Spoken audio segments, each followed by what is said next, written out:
बच्चों, पिछले वाले पार्ट में हमने कम्युनिकेबल डिसीजेस की बात की, यानी संक्रामक रोग जो है वो कैसे संचरित होते हैं, कैसे फैलते हैं, उनकी बात की थी। आज के इस हिस्से में हम नॉन कम्युनिकेबल डिसीजेस यानी असंक्रामक रोगों की बात करते हैं। जैसे कि हम ये जानते हैं कि असंक्रामक रोग जो हैं वो उस व्यक्ति विशेष तक ही सीमित रहते हैं और उसी को ही ये प्रभावित करते हैं।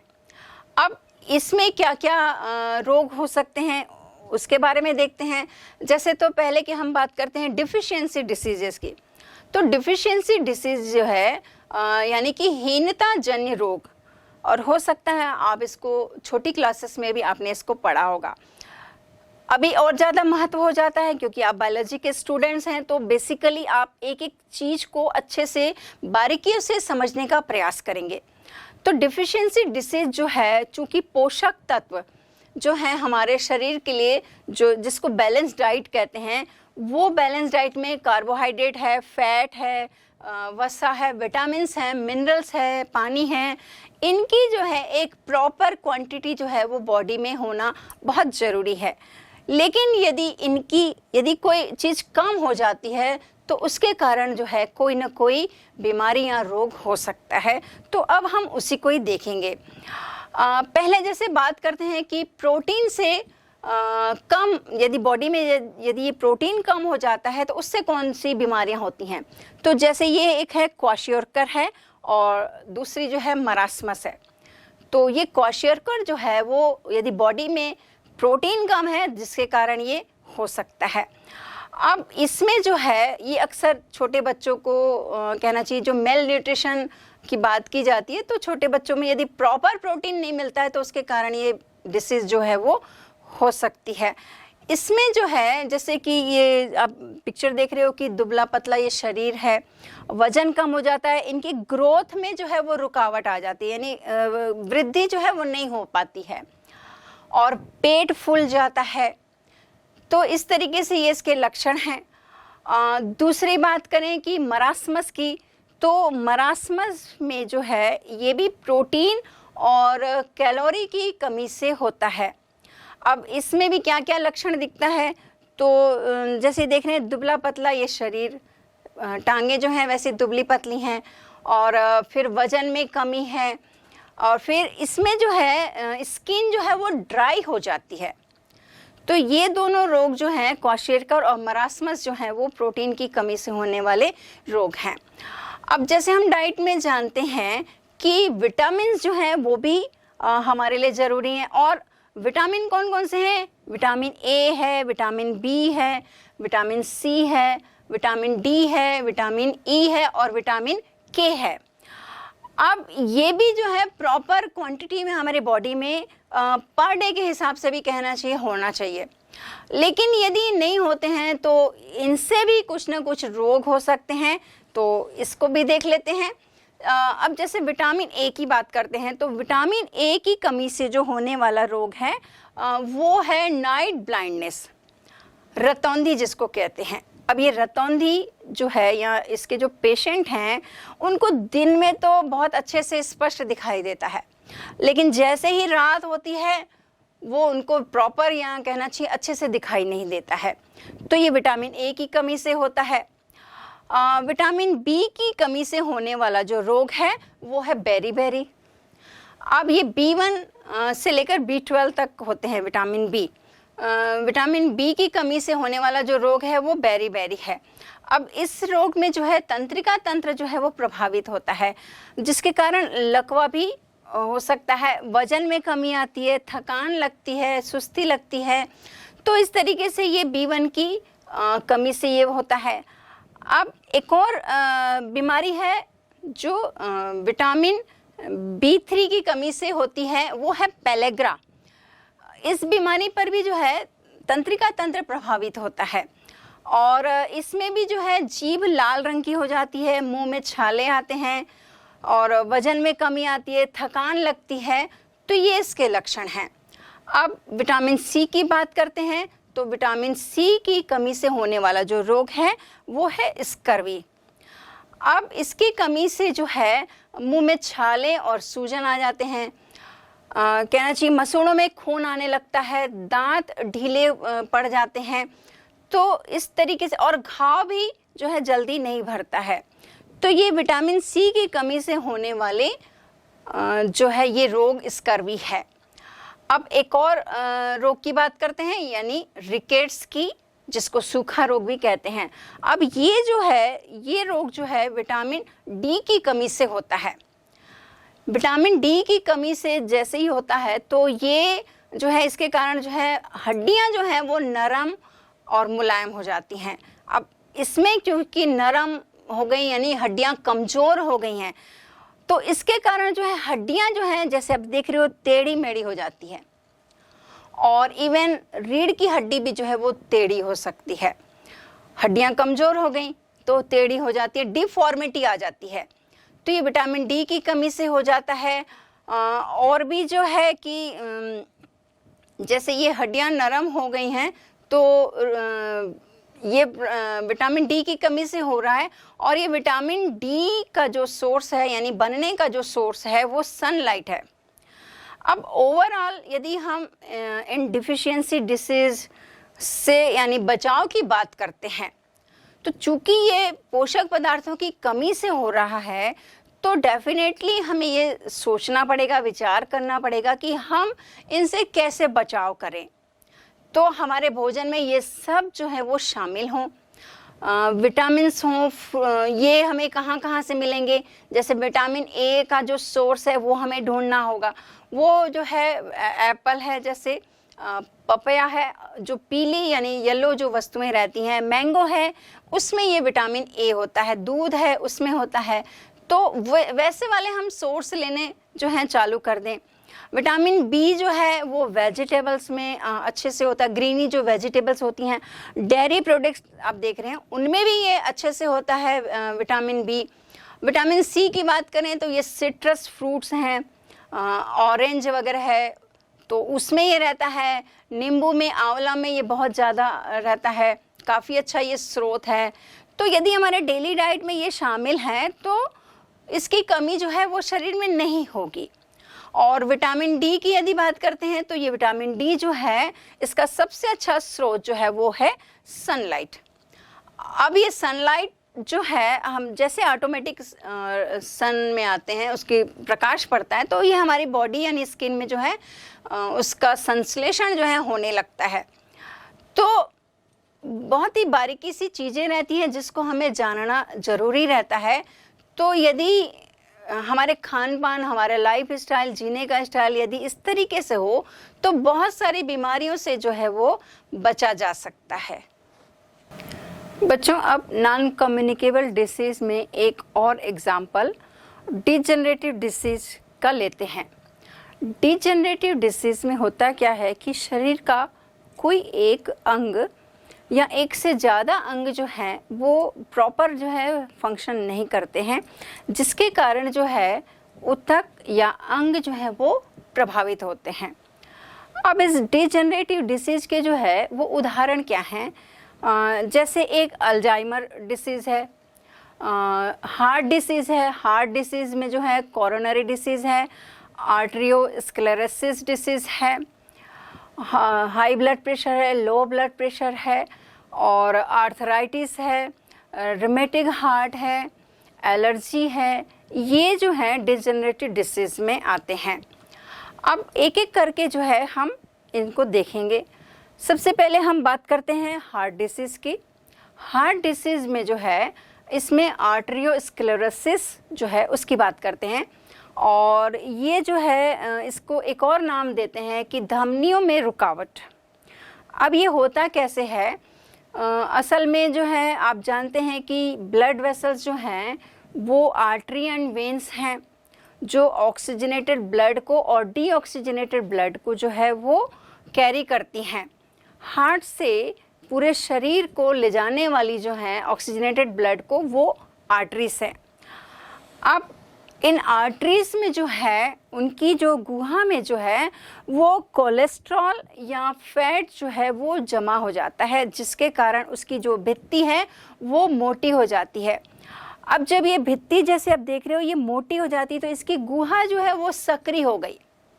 अब चूँकि उसकी कैविटी जब नैरो हो गई है तो अब ब्लड का जो फ्लो हो रहा है तो वो उसका जो प्रेशर है कहना चाहिए वो बढ़ जाता है, तेज़ी से बहाव होता है। और कभी कभी ऐसा भी होता है कि इतना तेज़ बहाव रहता है कि ये धमनी जो है उसकी वॉल जो है वो फट जाती है। और यही क्रिया जब ब्रेन में होती है तब इसको ब्रेन हेमरेज कहते हैं, और इवन इसके कारण जो है वो डेथ भी हो सकती है। तो ये जो बीमारी की जो बात की हमने, ये फैट और कोलेस्ट्रॉल जो है, फैट सब्सटेंसेस में एक कोलेस्ट्रॉल आता है, उसको यदि ज़्यादा मात्रा में ले रहे हैं, दैट मीन्स कि यदि हमारी जो एक कॉमन जो उसका रेशियो होना चाहिए यदि उससे ज़्यादा है तो वो बॉडी में क्या हो रहा है, जमा हो जा रहा है। और कहाँ जमा हो रहा है, वहाँ आर्टरीज में जमा हो रहा है, जिसके कारण जो है उसकी गुहा सक्रिय हो जाती है और ये प्रॉब्लम जो है वो आती है। अब ये जो इसके अलावा आर्टेरियोस्क्लेरोसिस के अलावा जो है आपने हाई ब्लड प्रेशर और लो ब्लड प्रेशर का भी नाम सुना होगा। तो हाई ब्लड प्रेशर को जैसे जो है हाइपरटेंशन कहते हैं और लो ब्लड प्रेशर का जो है हाइपोटेंशन कहते हैं। अब हाई ब्लड प्रेशर में क्या होता है, इसमें भी जो है धमनियाँ जो हैं वो सक्रिय हो जाती हैं, उसकी जो गुहा है वो सक्रिय हो जाती है। अब चूँकि हार्ट को जब वो कॉन्ट्रैक्ट होता है तो वो ब्लड का फ्लो जो है वो बहुत तेज़ी से, यानी उसका जो दबाव है वो पूरे शरीर में जाता है, तो इतनी तेज़ी से यानी वो प्रेशर देता है जिसके कारण जो है ब्लड जो है पूरे बॉडी में सर्कुलेट होता है। तो यहाँ पर हार्ट को बहुत ज़्यादा प्रभावशाली होना पड़ता है, जिसके कारण जो है वो ब्लड का प्रेशर बढ़ जाता है, और यही जो है प्रेशर बढ़ जाता है मतलब वो हाई ब्लड प्रेशर होता है। एक सामान्य व्यक्ति की बात करें यानी युवावस्था में यदि बात करें तो ये जो ब्लड प्रेशर है वो 120/80 पर mmHg होता है। अब ये 120 जो है वो है सिस्टोलिक प्रेशर और 80 जो है वो है डायस्टोलिक प्रेशर। तो ये सामान्य व्यक्ति की बात है, और जैसे जैसे ये उम्र बढ़ती है तो ये वेरी भी करता है, और इवन पर्सन टू पर्सन भी ये वेरी हो सकता है। ज़रूरी नहीं है कि हर एक का 120/80 ही हो। अब जैसे 55 से 60 साल के जो व्यक्ति हैं उनका जो है 140/90 जो है पर mmHg ये ब्लड प्रेशर होता है।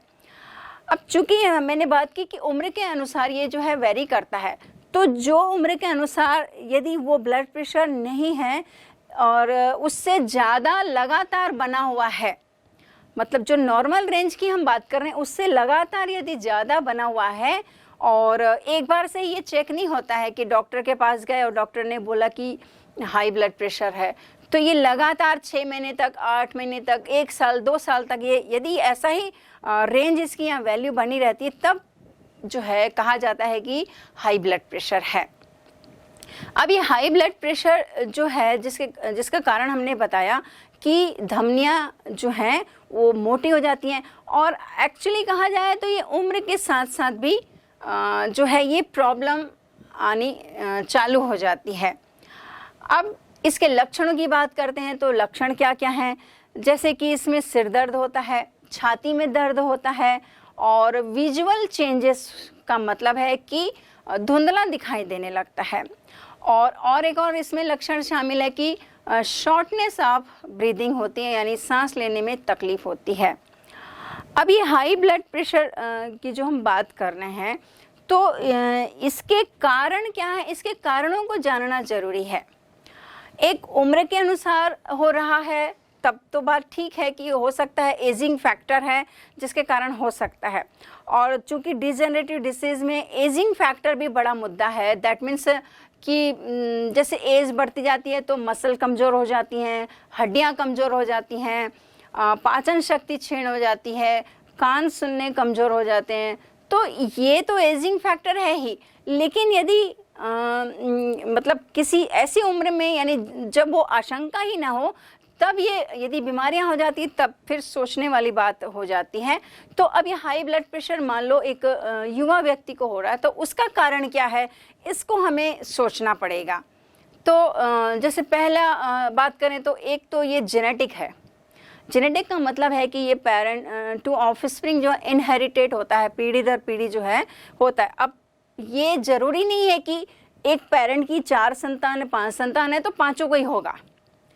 तो ये भी बहुत बड़े इश्यूज रहते हैं कि यहाँ भी हमें सोचना पड़ता है कि कहाँ पर कौन सा जीन जो है वो मतलब एक्सपोज हो जाता है, वो मतलब कहना चाहिए वो लक्षण जो है परिलक्षित होते हैं।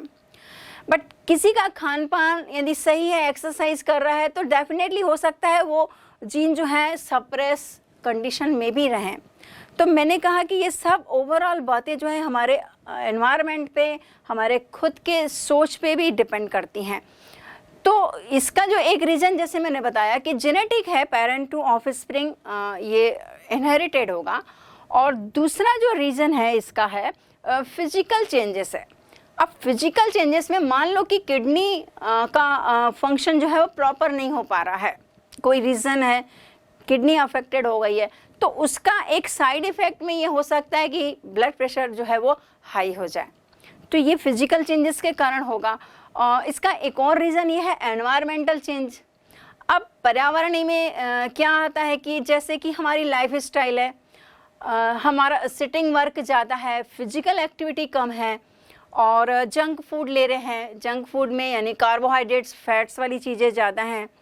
अपर्याप्त भोजन है, मतलब कि टाइम ही नहीं है खाने का। ऐसा होता है कई बड़े ओहदे पर, पद पे रहते हैं तो उनके पास टाइम ही नहीं रहता है खाने का, तो प्रॉपर जो डाइट है वो टाइम पर नहीं लिया, ये भी एक रीज़न। और फिर जो है इम्बैलेंस्ड यदि डाइट है, जितना हमने बताया कि जो होना चाहिए यदि वो नहीं शामिल है, तो ये सब भी रीज़न जो हैं ये हाई ब्लड प्रेशर के कारण बनते हैं। फिर एक और बात जो है मानसिक तनाव भी जो है उसके कारण भी ये हो सकता है। यदि लगातार जो है हम किसी चीज़ को लेकर चिंतित हैं, तो धीरे धीरे यदि जो है ये बातें, क्योंकि आपके हार्ट पर ये इफ़ेक्ट करती है, ब्रेन पर इफ़ेक्ट करती हैं, तो आपका पूरा जो बॉडी का सिस्टम है ये भी प्रभावित होता है। तो इसलिए जो है ये हाई ब्लड प्रेशर में भी इन रीज़न से हो सकता है। अब दूसरी बात करते हैं कि लो ब्लड प्रेशर। अब लो ब्लड प्रेशर जो है 120/80 हमने नॉर्मल की बात की थी, यदि 120/80 से यदि कम है रेंज, तो 90/60 या इससे भी कम हो जाता है, तो ये लो ब्लड प्रेशर हो सकता है। अब ये लो ब्लड प्रेशर जो है यानी अब इसमें क्या हो रहा है, तो यहाँ पर हार्ट को जो है बहुत फोर्स से जो है वो ब्लड को सर्कुलेट करता है बॉडी को, तो यहाँ प्रेशर मतलब ज़्यादा बलपूर्वक उसको भेजना पड़ रहा है, फोर्स के साथ भेजना पड़ रहा है, तो जिसके कारण जो है वो प्रेशर जो है ब्लड का वो लो हो जाता है या स्लो हो जाता है।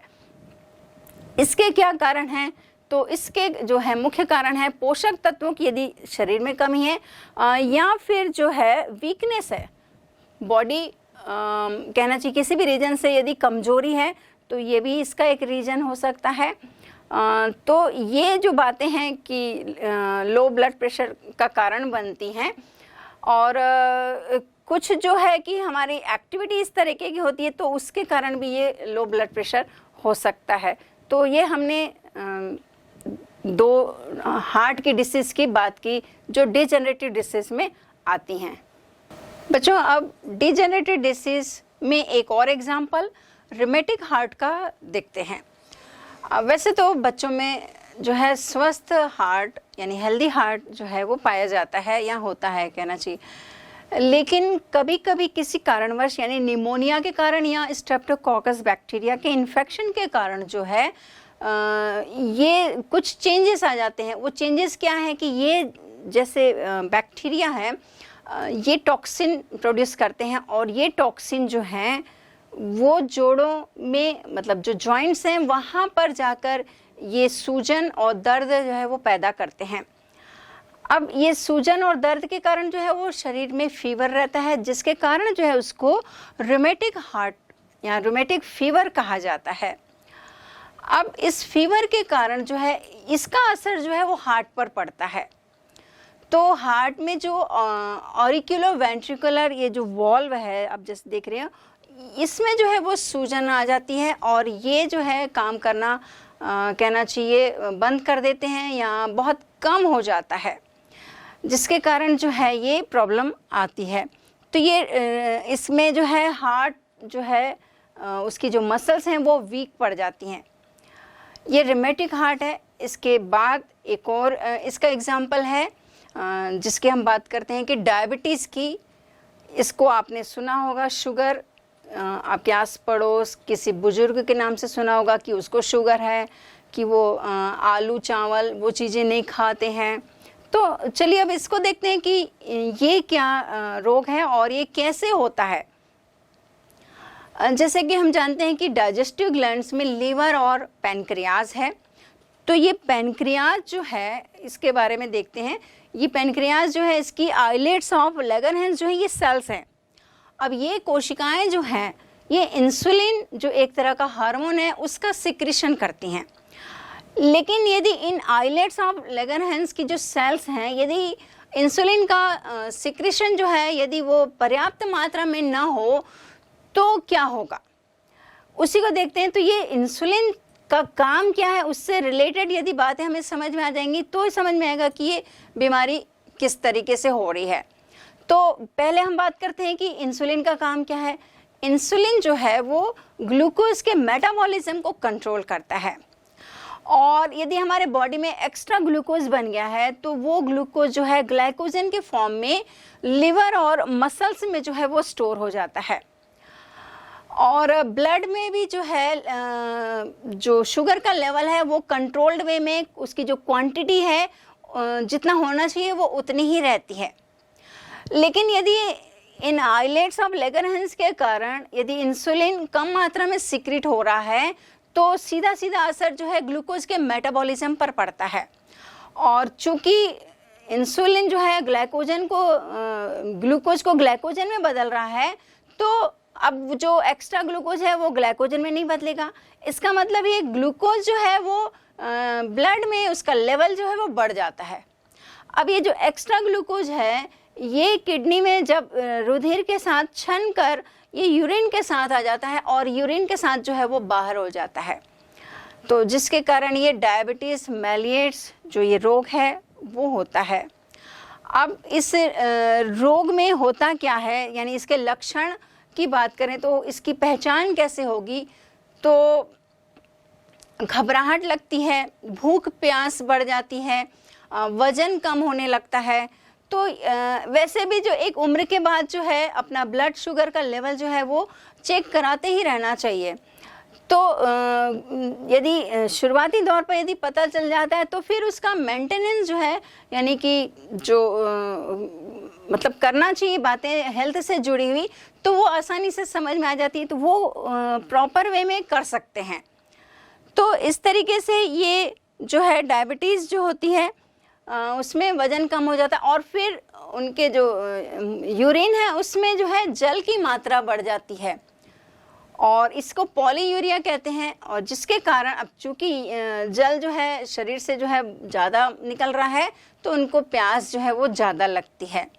तो ये हमने एक डायबिटीज़ मेलिएट्स की बात की। अब एक और रोग है आर्थराइटिस की बात करते हैं, यानी गठिया रोग की बात करते हैं। तो दरअसल इस रोग के बारे में यदि कहा जाए तो ये बढ़ती उम्र के साथ जो है वो कहना चाहिए हो सकता है। तो यहाँ बढ़ती उम्र में होता भी है। और ये है क्या, जोड़ों के दर्द में मतलब जो जॉइंट्स हैं उसमें सूजन रहती है और उसमें दर्द होता है जिसके कारण ये बीमारी होती है। तो इसमें होता क्या है कि चलने फिरने में तकलीफ़ होती है, उठने बैठने में तकलीफ़ होती है, किसी वस्तु को पकड़ने में तकलीफ़ होती है। और इवन यदि ये बीमारी यानी बहुत ज़्यादा कहना चाहिए अपने प्रकोप पर है तो डिफॉर्मिटी भी हो जाती है, यानी उंगलियां का जो शेप साइज है वो भी बिगड़ सकता है। तो ये इसमें होता है जो जॉइंट्स हैं उसमें लचीलापन रहता है, वो उसमें कमी आ जाती है। सुबह शाम जो है जकड़न ज़्यादा रहती है। तो ये गठिया रोग के लक्षण हैं। अब ये होता कैसे है उसकी बात करते हैं। तो ये जो बीमारी है पहले जैसे मैंने बात की कि एक उम्र के साथ हो सकता है। दूसरी बात, कैल्शियम यदि बॉडी में कम है तो ये भी एक रीज़न है। और तीसरी बात जो है ये थोड़ा बहुत कहना चाहिए जेनेटिकली भी इनहेरिटेड होता है पेरेंट्स टू ऑफस्प्रिंग में, यानी यदि पेरेंट्स को है तो मे भी पॉसिबिलिटी है कि उनके ऑफस्प्रिंग को ये हो सकता है। और एक और रीज़न है कि यदि हमारा इम्यून सिस्टम यदि वीक है तो भी ये बीमारी जो है वो हो सकती है। बच्चों, शरीर प्रतिरक्षा का एक महत्वपूर्ण साइड इफ़ेक्ट है एलर्जी। और इस एलर्जी में होता क्या है कि जब कोई एंटीजन बॉडी में प्रवेश करता है तो इस एंटीजन के अगेंस्ट में बहुत ज़्यादा हमारा बॉडी जो है उच्च प्रतिरक्षा जो प्रतिरोधकता है वो डेवलप हो जाती है। अब जब कभी ये एंटीजन जो है बहुत ज़्यादा मात्रा में बॉडी में प्रवेश करके पूरे शरीर में जब ये फैल जाता है तो इसके अगेंस्ट में जो है बहुत सारी एंटीबॉडी रिएक्शंस होने लगती हैं और टिश्यूज़ में जो है काउंटर रिएक्शंस होने लगती हैं। उनके अगेंस्ट में जो एंटीजन प्रवेश किया तो उनके अगेंस्ट में एंटीबॉडीज़ बनने लगती हैं। अब जब ये बहुत सारी ऐसी रिएक्शंस होती है जिसके कारण जो है हमारा शरीर जो है कुछ लक्षणों को परिलक्षित करता है, जैसे कि शरीर में दाने हो जाते हैं, शरीर में खुजली होती है और शरीर में जलन भी होती है, शरीर फूल जाता है और कभी कभी शरीर लाल भी हो जाता है। तो ये लक्षण जो है वो शो करते हैं एलर्जी के अगेंस्ट में, तभी कहते हैं कि हाँ इसको इस चीज़ से एलर्जी है। अब ये एलर्जी जो है वो किन किन पदार्थों से, चीज़ों से हो सकती है, तो हर एक व्यक्ति का हो सकता है कि अलग अलग वो पदार्थ हो। जैसे किसी को भोज्य पदार्थ से, कोई पार्टिकुलर विशेषकर कोई एक होगा भोज्य पदार्थ जिसको खाने से जो है वो सारे ये जो सिम्टम्स की बात की वो शो होते होंगे। किसी को कॉस्मेटिक प्रोडक्ट से होता है, जैसे कोई क्रीम है, कोई शैम्पू है, उसको लगाने से हो सकता है उनकी स्किन जो है वो मतलब ऐसा इस तरीके का रिएक्शन जो है वो शो करती हूँ। किसी को जो है कुछ विशिष्ट प्रकार की दवाइयाँ लेने से भी ये हो सकता है और किसी व्यक्ति को जो है वो डस्ट मतलब स्मोक से यानी धूल धुएं से भी ये जो है एलर्जी हो सकती है। और कुछ ऐसे भी व्यक्ति हैं जिनको जो है पॉलन ग्रेन्स से भी होती है। तो इस तरीके से ये कुछ रीजन्स हैं जिसके कारण जो है ये एलर्जी जो है वो शो होती है। उसके जो एंटीजन्स बॉडी में शो हो गए हैं उसके अगेंस्ट में जो है एंटीबॉडीज़ जो हैं वो रिएक्शंस करती हैं और इसको रोकने के लिए जो है एंटीहिस्टामिन जो है वो दवाइयाँ दी जाती हैं जो काफ़ी प्रभावकारी होती हैं। तो ये एलर्जी की बात हुई। अब एक और बीमारी की बात करते हैं, स्ट्रोक की। तो ये स्ट्रोक जो है वो क्या होता है कि मस्तिष्क में यदि ब्लड की सप्लाई जो है वो प्रॉपर ना हो तो जिसके कारण जो है ये बीमारी हो सकती है और मस्तिष्क का कोई भाग जो है वो क्षतिग्रस्त हो सकता है। और इसमें होता क्या है कि मस्तिष्क की जाने वाली जो धमनी है वो अवरोध मतलब उसमें अवरोध आ जाता है या रुकावट आ जाती है जिसके कारण जो है ये स्ट्रोक हो सकता है। अब एक और बात करते हैं पैरालिसिस की यानी लकवा की। इसमें भी क्या होता है कि कोई तंत्र इसमें प्रभावित होती है, तो किसी अंग को जाने वाली जो तंत्रिकाएं हैं यदि किसी कारणवश जो है ये प्रभावित हो गई हैं तो वो अंग जो है वो काम करना जो है वो बंद कर देता है। तो बच्चों इस तरीके से हमने जो है कम्युनिकेबल डिसीज़ की बात की कि उससे कैसे हम बच सकते हैं। फिर हमने बात की कि नॉन कम्युनिकेबल डिसीजेस जो हैं ये क्योंकि पर्टिकुलर विशेष व्यक्ति तक ही सीमित रहती हैं, तो इससे भी हम अपना बचाव कैसे कर सकते हैं।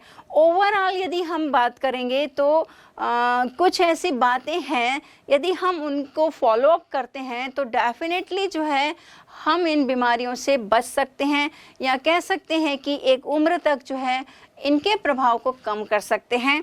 तो वो ओवरऑल की बात करें तो एक्सरसाइज है, हमारी प्रॉपर डाइट है, बैलेंस डाइट है, हमारे खुद की स्वच्छता है और एनवायरनमेंट की स्वच्छता है। तो ये सब बातें यदि फॉलो करेंगे तो डेफिनेटली हम इनसे बच सकेंगे।